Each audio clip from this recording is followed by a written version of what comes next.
आपन को आप ही बिसरयो। जैसे स्वान कांच मंदिर में भरमित भूष मरयो। ज्यों के हरि बप निरख कूप जल प्रतिमा देख परयो। वैसे ही गज फटिक शिला में दसनन आन अरयो।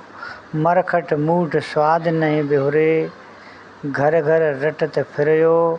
कहें कबीर ललनी के सुगना तो ही कब ने पकड़यो। संत सम्राट सदगुरु कबीर साहब जी कहते हैं कि व्यक्ति अपने चेतन स्वरूप को स्वयं भूल गया है। जैसे कुत्ता कांच के मंदिर में अपने प्रतिबिंब को भ्रमवश दूसरा कुत्ता मानकर उसके विरोध में भौंक भौंक कर मर गया।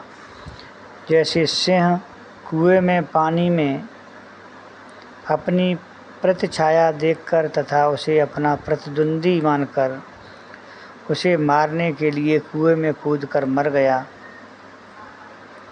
जैसे हाथी इस स्फटिक पत्थर में अपनी परछाई देखकर तथा उसे अपना बैरी मान उसमें अपने दांतों का टक कर मार मार कर मर गया। जैसे बंदर सकरी सुराही में रखे हुए चने के स्वादवश उसमें हाथ डालकर चने को मुट्ठी में भरा और मुट्ठी सुराही से न निकालने से वह फंस गया और कलंदर द्वारा पकड़ लिया गया और छूटा नहीं तथा घर घर दांत निपोरते हुए नाचता फिरा। और जैसे सुख पक्षी नल का यंत्र में लाल मिर्ची के लोभ में फंसकर बधिक के हाथों में पड़ गया, वैसे यह मनुष्य अपने कल्पनात्मक राग द्वेष एवं भोग लिप्तता में फंसकर अपना पतन कर डाला।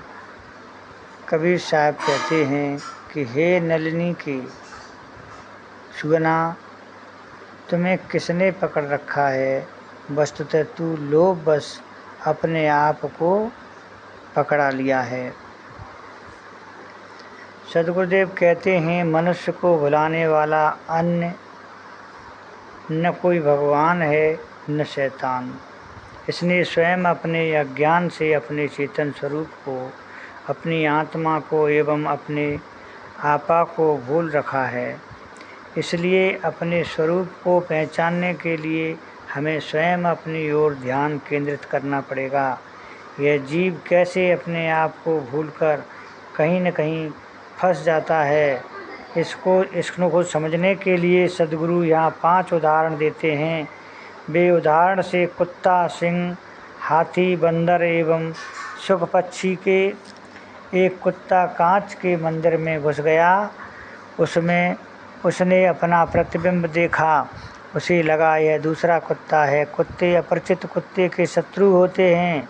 उसे कभी अपना चेहरा तो देखा नहीं, अतः उसे अपने चेहरे की परछाई ही अपरिचित लगी। वह समझा कि यह कोई दूसरा कुत्ता है। उसको उसने अपना विरोधी मानकर उस पर भौंकना शुरू किया और प्रतिबिंब की तरह से भी उसे भौंकने की क्रिया का आभास हुआ। कुत्ते को अधिक क्रोध आया और उसे अपना शत्रु मानकर भौंकता ही रहा और इस प्रकार भौंक भौंक कर मर गया। हमारी दशा यही है। यह संसार एक शीश महल है। हम इसमें अपनी ही प्रतिबिंब देख देख कर भौंकते हैं। जैसे हमारी मन की धारणा होती है, हमें संसार वैसा ही लगता है। हम अपनी मनोमलिनता के प्रतिबिंब दूसरों में देखते हैं। क्योंकि हमारा मन अशुद्ध है, इसलिए हम समझते हैं कि संसार के सारे लोगों का मन अशुद्ध है।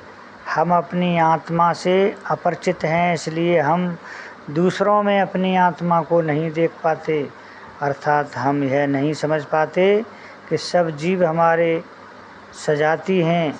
हम अपने अज्ञान तथा मनोमलिनतावश दूसरों को शत्रु मानकर जीवन भर जलते हैं। इस जलन को दूसरा कैसे मिटा सकेगा, इसे तो हमें स्वयं ही समझना होगा और मिटाना होगा। यदि कुत्ता समझ लेता कि इस मंदिर में मेरे अलावा कोई दूसरा कुत्ता नहीं है तो उसे भौंकने की ज़रूरत नहीं पड़ती। इसी प्रकार यदि हम समझ लेते कि हमारे अज्ञान के अलावा हमारा कोई दूसरा शत्रु नहीं है तो लोगों से बैर विरोध में कभी न पड़ते। यदि हम समझ लेते कि सब जीव मेरे सजाती हैं तो हमारे मन में सबके प्रति प्रेम का सागर